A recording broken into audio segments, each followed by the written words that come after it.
जम्मू कश्मीर की राजनीति भी कुछ अलग पैमाने पे है। यहाँ पर बोलते कुछ हैं, कहते कुछ हैं, होता कुछ है। कल इलेक्शन का रिजल्ट आया करगिल का, जहाँ पर आपने देखा कि नेशनल कॉन्फ्रेंस ने 12 सीटें हासिल की और कांग्रेस ने 10 सीटें हासिल की और बीजेपी ने मात्र 2 सीटें हासिल की और जो हमारे इंडिपेंडेंट कैंडिडेट है, उनने भी 2 सीटें हासिल की। कहने का अर्थ है कि हमारी भारतीय जनता पार्टी जो अभी पूरे विश्व में जानी जाती है, बड़े-बड़े दावे करती है, उसकी अभी टाँय-टाँय फुस हो गई है। यह आपको देखने को मिला लेह और करगिल में, जहाँ पर काउंसिल के इलेक्शन थे, जिसमें बीजेपी का दमखम आपने बड़े अच्छे से देखा कि मात्र 2 सीटों पर ही सिमट गई और आपको ये भी मालूम है कि बीजेपी का दावा है कि इस बार 45 से ऊपर जाना है, इसलिए उन्होंने लोकल बॉडीज़ जो इलेक्शन है, उनको भी अवॉइड कर दिया है। जो इलेक्शन जम्मू कश्मीर में होने जा रहे थे, उनको अवॉइड कर दिया है। डायरेक्ट इलेक्शन जो होने हैं, अब वही होंगे। लेकिन उससे पहले ये एक बीजेपी के लिए बहुत बड़ा झटका है, बहुत बड़ा धक्का है। क्या इससे वो सीख लेगी?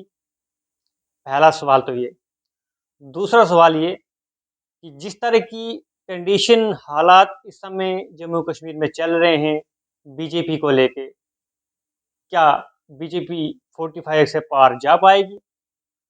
उसके बाद एक और प्रश्न पैदा होता है, जिस तरह से स्मार्ट मीटर्स का मुद्दा आप सबके सामने आया, इलेक्ट्रिसिटी का मुद्दा आपके सामने आया, टैक्स का मुद्दा आपके सामने आया। उसके बाद बीजेपी कौन से ऐसे हथियार यूज़ करेगी या कौन-सी रणनीति तैयार करेगी, जिससे वो जम्मू कश्मीर से वोट ले पाए। जब से गवर्नर रूल जम्मू कश्मीर में चल रहा है 2014 के बाद से 2023 अब खत्म होने पर है, गवर्नर रूल जारी है और अब अचानक से भारतीय जनता पार्टी के बड़े-बड़े दिग्गज नेता जम्मू कश्मीर में आएँगे और बड़ी-बड़ी रैलियाँ करेंगे, ये एक बड़ी खबर है। लेकिन 2014 से लेके 2023 तक इतने साल हो गए, कोई भी रैली आपको देखने को नहीं मिली।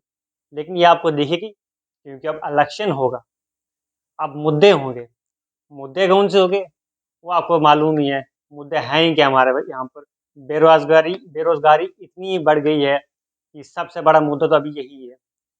जितनी भी सरकारी जॉब्स अभी तक निकली हैं, उनमें कितने घोटाले हुए हैं, कितने पेपर लीक हुए हैं। किस तरह का प्रोपेगेंडा हमारे जम्मू कश्मीर में अभी दिख रहा है, बहुत ही अजीब है।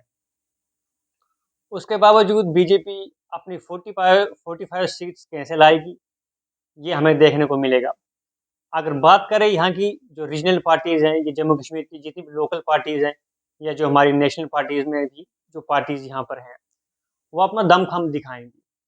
नेशनल कॉन्फ्रेंस का दमखम तो आपने देख ही लिया, 12 सीट्स लेकर वो वहाँ पर आई है और मैं उनको बधाई देना चाहूँगा। और हमारी कांग्रेस, जो काफ़ी पुरानी और सबसे पुरानी पार्टी है, जिसने 10 सीटें हासिल करके एक बड़ी जीत दिखाई है और ये कांग्रेस के लिए भी काफ़ी उपलब्धि वाली और प्रशंसा वाली बात है। और वो उन इंडिपेंडेंट कैंडिडेट्स जिनने 2 सीटें हासिल की है, उनको सबसे ज़्यादा मैं शाबाशी देना चाहूँगा क्योंकि अकेले के दम पर 2 सीट्स लड़ना और जीतना एक बड़ी बात है। लेकिन बीजेपी के लिए सिर्फ़ 2 सीट्स लाना, ये काबिल-ए-तारीफ़ तो नहीं है। मैं तो ये कहूँगा कि बीजेपी को एक झटका लगा है। अगर इन पार्टियों को अगर अपनी पकड़ बनानी है, तो जितने भी हमारे डिस्ट्रिक्ट हैं, 20-22 डिस्ट्रिक्ट हैं जम्मू कश्मीर में, अगर वो हर डिस्ट्रिक्ट में जाए, वहाँ पर जाके लोगों के जो मुद्दे हैं, उनको समझे, क्या उनको ज़रूरत है, क्या उनकी ज़रूरतें हैं, क्या वह पूरा कर सकते हैं। लेकिन ऐसा रियलिटी में देखने को नहीं मिल रहा है। हाँ, जो हमारे गुलाम नबी आज़ाद साहब हैं, उन्होंने अपनी जब से पार्टी बनाई है, हालाँकि उस पार्टी के साथ बहुत कम लोग जुड़े हैं और जुड़ते भी हैं, फिर बिखरते भी हैं, फिर नए जुड़ते हैं, उनके साथ ये सिलसिला चल रहा है। लेकिन उन उन उन उनमें अगर आप एक अच्छी बात देखोगे, तो वो काफ़ी समय से आपको एक्टिव दिख रहे हैं। हर एक डिस्ट्रिक्ट में जा रहे हैं, रैलियाँ कर रहे हैं, चाहे वो अच्छी हैं, बुरी है, ये मैं आपके ऊपर छोड़ता हूँ, लेकिन वो काम कर रहे हैं। वो हर डिस्ट्रिक्ट में जा रहे हैं, रैलियाँ कर रहे हैं। लेकिन हमारी भारतीय जनता पार्टी अभी तक रैलियाँ नहीं कर रही है। जो बाकी एनसी पार्टी है, पीडीपी है, कोई भी रैलियाँ उतनी खास नहीं कर रही है। लेकिन जैसे ही इलेक्शन आएगा, तो रैलियों का एक जुलूस निकलेगा। बीजेपी कहेगी हम ये देंगे, एनसी कहेगी हम ये देंगे, पीडीपी कहेंगे हम ये देंगे। लेकिन अब एनसी को ये ज़रूर लगेगा कि वो अब इलेक्शन आगे अच्छे से कंटेस्ट कर सकते हैं और सीटें जीत सकते हैं। कांग्रेस को भी एक बड़ी उम्मीद मिल गई है कि वो भी अब इलेक्शन अच्छे से जे&के में कर सकते हैं, लेकिन आम आदमी का पत्ता यहाँ पर नहीं खुला है। साथ में बीजेपी को एक बड़ी शिकस्त मिली है। अब देखते हैं आने वाले समय में बीजेपी किस तरह की रणनीति जम्मू कश्मीर में लाती है, जो राज्य की जो नीतियाँ हैं, उनमें क्या नए तरीका लाती है, जिससे वो जम्मू कश्मीर में अपनी 45 सीट से ऊपर सीटें लाती है।